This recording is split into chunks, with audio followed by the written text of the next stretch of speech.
Hello everyone, welcome to today's lecture on encoding and decoding. I am Dr. Navjot Kaur Kanwal. Today we would understand what do you mean by encoding and decoding and what is the need of and the importance of encoding and decoding methods, and we would learn about various conventional type of the encoding methods. Let us first start what is encoding. Encoding is a process of converting the data or a given sequence of characters, symbols, alphabets, text, images, audio, video or multimedia into a specified format for secure transmission and storage, whereas decoding is the reverse process of encoding. It is used to extract the information from the encoded format. Next is need and importance of encoding and decoding. Dear friends, suppose we want to send information over a transmission medium to a long distance. Usually information gets lost after some distance. That means we cannot send a signal containing information directly over a transmission medium, which may have chances to be distorted or corrupted in the media through which it is sent for a long distance. Then we need some mechanism so that we can send our information to long distance. Then what should we do? The answer is encoding. For example, if we want to send our voice to the next city, it has to be transformed or encoded into an electrical signal so that can be sent for a long distance, which is again converted or decoded to voice signal at the other end. So, I hope by now you understand that to send a signal over a physical medium, we need to encode or transform the signal in some way so that the transmission medium can transmit it. Remember, the sender and the receiver must be in arrangement on what kind of transformation has been done so that it can be reversed at the other end and the actual signal or the information can be recovered. It is also important for you to know that the information content in a signal should have some variation to be conveyed at the other end. For example, if we just send a pure sine wave where the voltage varies with time as a sine function, then we cannot convey much information. Nowadays, we all are concerned with confidentiality, security and privacy of our information. For instance, if a person wants to exchange information to another person, in such scenario, there may be chance that a third person can hear their talk, which may be confidential. So, here also encoding and decoding comes into existence for data protection and security. So, by using encoding and decoding method, efficiency can be increased, error in the transmission can be reduced and it makes transmission more trustworthy by acknowledging the receiver. Encoding also removes redundancies or duplication from data, thus help to save space on the storage media. This is ideal when large amount of data is archived.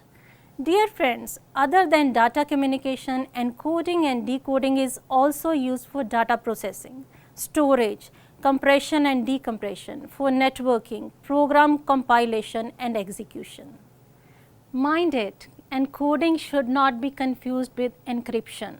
Although both are used for secure transaction and in both data is converted from one format to other, but in encrypted data is deliberately altered or converted to an undeciphered format so that only the intended user can decipher it using the security key.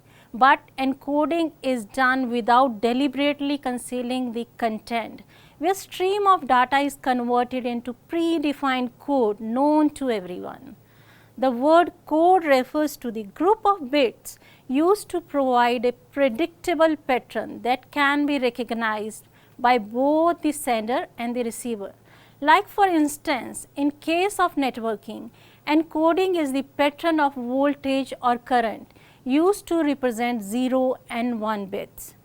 Encoding and decoding model of communication was first developed by cultural studies scholars Stout Hall in 1973 Do you know one of the oldest code which was originally employed in the landline telegraph during the 19th century was the Morse code. There are various coding systems in present information technology system. In today's module, we would cover various important codes used for alphanumerical characters, numbers, codes for data transmissions and error detection codes. Let us first start with coding methods for alphanumerical characters. The code used by most computers for text file is known as ASCII. As you know, we all work on alphanumerical keyboard which uses ASCII code, the American Standard Code for Information Interchange, which has become a universal standard code for data communication. ASCII can depict uppercase and lowercase alphabetical characters, numericals, punctuation marks and special and control characters which are represented by specific number which can be understood by different computing devices like computer, peripherals and communication devices, thus makes it possible to transfer data from one device to another. It employs 128 possible 7-bit integers to encode the 52 uppercase and lowercase letters and 10 numeric digits of Roman alphabet plus punctuation characters and some other symbols. For instance, capital A is encoded by number 65 in ASCII code and lowercase a is represented by 97. Although there are 256 possible characters in the code, ASCII standardizes only 128 characters and the first 32 of these are control characters which are supposed to be used to control the computer and do not appear on the screen. A universally accepted method of encoding which shows compatibility with different operating systems, different programs and even different computers to exchange information. The ASCII standards was certified by American National Standard Institute in 1977. In fact, it was the first developed and published in 1963 and was designed to encode American English only.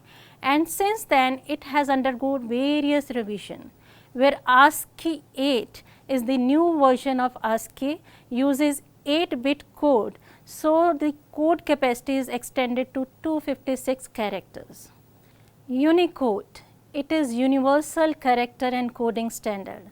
The Unicode standard provides a unique number for every character to cover almost the entire world's languages, no matter what platform, device and application, where each character is represented by a unique number between U plus 0000 to U plus 10 FFFF.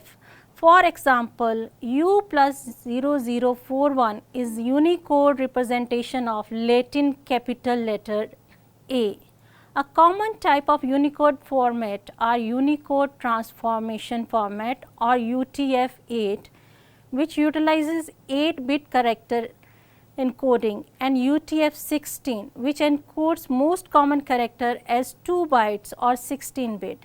And likewise there is UTF-32, which uses 4 bytes to encode characters, a well accepted encoding method for text files, web pages and other type of the documents. Then there is UU encode or Unix to Unix encoding. It is a form of binary to text encoding and has been an accepted method for encoding and decoding file exchange between the user and system in a network, specifically developed in 1980 to exchange data between Unix systems. WinHex. WinHex is again an encoding method used for converting binary data to text, used by the Macintosh operating system to send binary files through email. WinHex encodes a file from its 8-bit binary representation to a 7-bit ASCII set of text characters, which allows transfer the files from one platform to another easily, as almost all the computers can handle and understand ASCII text files. Then there is BCD or binary coded decimal code, used to convert decimal numbers into binary format. As we know, there are 10 different symbols in decimal numbers system, that is from 0 to 9, which are represented in binary form by 4 bits. Therefore, such a representation of decimal number is called binary coding of decimal numbers. The ease with this coding system is that it involves only 2 elements in binary set, that is 0 and 1. Then there is EBCDIC or extended BCD interchange code, which is an 8-bit binary code for numeric and alphanumerical characters. With 8 bits up to 256 characters can be coded. It was developed and used by IBM, and now it is a standard character code for large computers. Base 64 converts a string of bytes into string of ASCII characters so that they can be safely transmitted within HTTP headers. When encoding, base 64 will divide the string of bytes into groups of 6 bits, and each group will map to one of the 64 characters. Then there is 12-bit Hollerith code. The Hollerith code is a code for relating alphanumerical characters to holes in a punched card, which are more or less obsolete now. Some punching cards do find its application in voting machines, where they are used to record votes. It was developed by Herman Hollerith in 1888 and enabled the letters of the alphabet and the digit from 0 to 9 to be encoded by a combination of punches in 12 rows of a card.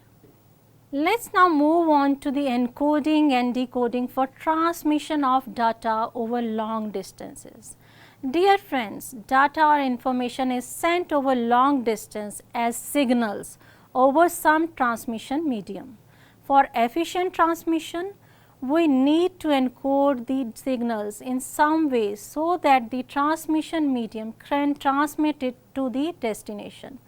You must be knowing that there are 2 kinds of the signals, analog and digital. So, we get 4 combination of the encoding that we may need to perform depending on the signal type as well as the information type.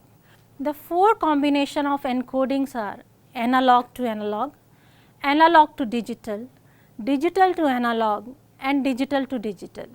We shall look at each of these 4 types briefly. First is analog to analog encoding. Let us first look at the situation where our signal and information are both of analog type. The act of changing or encoding the information in signal is known as modulation. A good example of such encoding is radio broadcasting. Here we primarily want to send the sound in some form over the atmosphere to the receiving radio sets. The sound is converted into an analog electrical signal at the source and is used to encode the signal, which is the base frequency at which the transmission is being done. The reverse process is performed at the radio set to recover the information in the electronic form. The reverse process is performed at the radio set to recover the information in electrical form, which is then converted back to sound so that we hear what was being said at the radio station.